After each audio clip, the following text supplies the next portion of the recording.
And Dr. King sent me down to stop the movement because the Senate was filibustering the Civil Rights Act of 1964, and he was afraid that with the Ku Klux Klan in those days anxious to start trouble, simply they really wanted to provoke a riot. And Dr. King said there's no need in a lot of people getting hurt and have it work against us, because it probably would have meant that the Senate would not have passed the Civil Rights Act. So he sent me down to stop the movement. And when I came in, I don't know whether it was this church or the one a little closer, but Hosea Williams had lined up everybody to go marching. And he said, Dr. King sent Andrew Young down here to lead this march. I said, no, he didn't. I said, he sent me down to stop the march. He said, but Andy, you can't do that. You can't do that. These people have been marching for SCLC got here, and even on and on and on. But I had passed, I drove in from Jacksonville, and I had passed a rowdy mob of a couple of hundred people. It was a Saturday night, and they'd been drinking too much. They were hooting and hollering. They were breaking chains and bottles, and it looked like a disaster waiting to happen. And so I went to the church, determined to convince people that they should not march.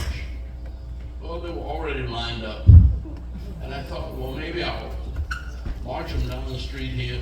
There was a parking lot across from Flagler where we could see the Klan down and run the old slave market. I said, once they see this mob, they'll be willing to turn around. And I marched everybody down there. Now, it should have been different, but it was mostly women and children. There were very few men that were not part of the SCLC staff. And so our mission was really, my mission, was to keep everybody safe. But when I asked people to pray about this, and I'd be willing to lead them back to the church, and that's what Dr. King wanted them to do.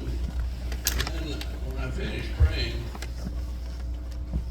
before I got a chance to say anything, somebody sang, "Be not dismayed, whatever betide, God will take care of you." I said, oh. I said, these people don't want to go back to the church. They're determined to march. I said, now, that's one of my favorite hymns. And yeah, I know God will take care of you on Sunday morning. But there's a Saturday night in St. Augustine, and everybody out there. And I haven't had an experience with the Lord in those kinds of situations. But nevertheless, we were ready to march. And I had no choice. So my idea was to march down one side of the street, then leave everybody on that side and cross over.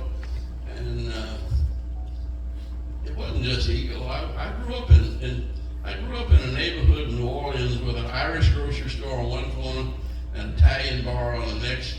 The Nazi party was on the third corner, and a Chevrolet dealer around the fourth corner. So this was like my neighborhood. And just because they happened to be drunk and breaking bottles, they were like the kids I grew up with, I thought.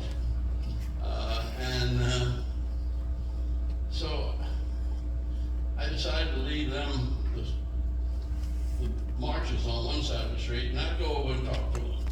Well, I was doing all right, and you can talk to people. I wasn't the least bit afraid or nervous. And so somebody came up that I didn't see and hit me in the back of the head with something. And from then on, I didn't know what was going on. But sometime later, Willie Bolden pulled me up. And I said, we can't turn around now. We have to go down to the next one and try again. And so when we got to the next one, there was the biggest policeman I think I have ever seen before or since. He was about 6'6" or 6'7". I think later on he married the mayor here. but he was just coming in from military service or somewhere, and he came in. He was with the city police, and the crowd had been deputized by the sheriff to beat us up. And Judge Brian Simpson in Jacksonville later on brought all that out and fined the sheriff, L.O. Davis. Now he wasn't a totally bad man, I don't think, because the person who really started this movement was Hank Thomas, who sat in at Woodward,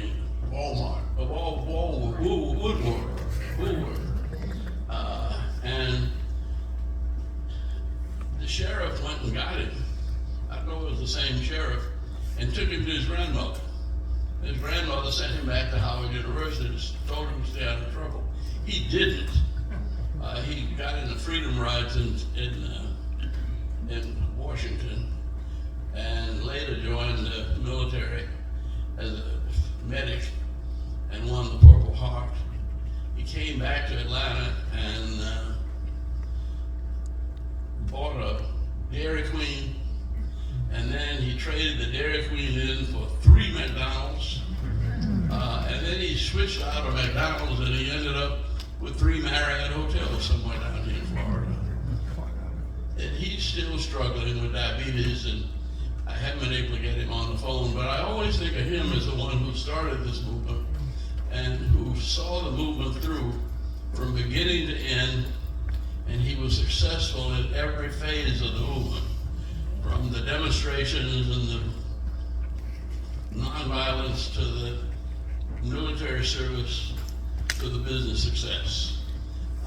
And so everybody that was in that march had some kind of success. And I think that 2 or 3 of the sisters who were marching with me, who were over 100, 2 at 101 and 1 at 100. So something's right about that.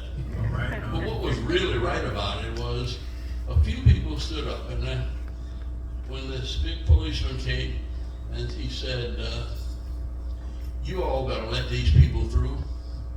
You're gonna fool around here and you're gonna mess up and kill somebody, then you'll really be in trouble. And when he said that, being 6'6", 6'7", people parted. And we actually marched around the slave market and came back here, and nobody got hurt that night. But a lot of people got hurt here in St. Augustine. And it was one of the most brutal movements we experienced in all the years I've been with the Civil Rights Movement. But the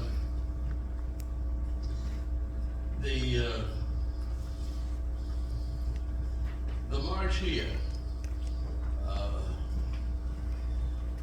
called the attention of the United States Senate, because when the Klan decided they were going to march down Main Street in Lincolnville, the same people that got beat up were standing alongside in mostly white dresses, and the men still didn't show up, but they started singing "I Love Everybody," and J.T. Johnson was there and had been there through it all with Hosea, and this went all the way back for 6 months. The wife of the governor of Massachusetts came down and sat in, and the wife of the Episcopal bishop in Massachusetts, and it was a national movement that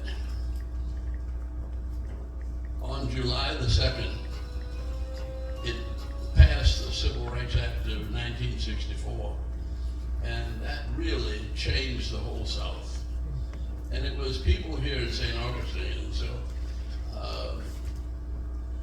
I just felt like I needed to come by and say thank you, because my life has been a blessing, and I have to think that the blessing started here in St. Augustine. I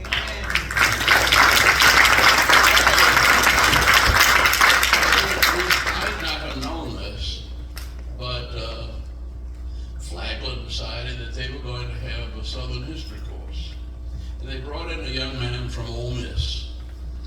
said that in order to study Southern history, you have to start with your own hometown. And one of the young ladies in that class happened to be the daughter of the then police chief. And she got to looking around his office, and she found the mugshot for Martin Luther King and his fingerprints where he was arrested. She also found some of this footage, and it must have been 10 or 15 years after it happened, because I knew I got beat up, but I didn't know how bad.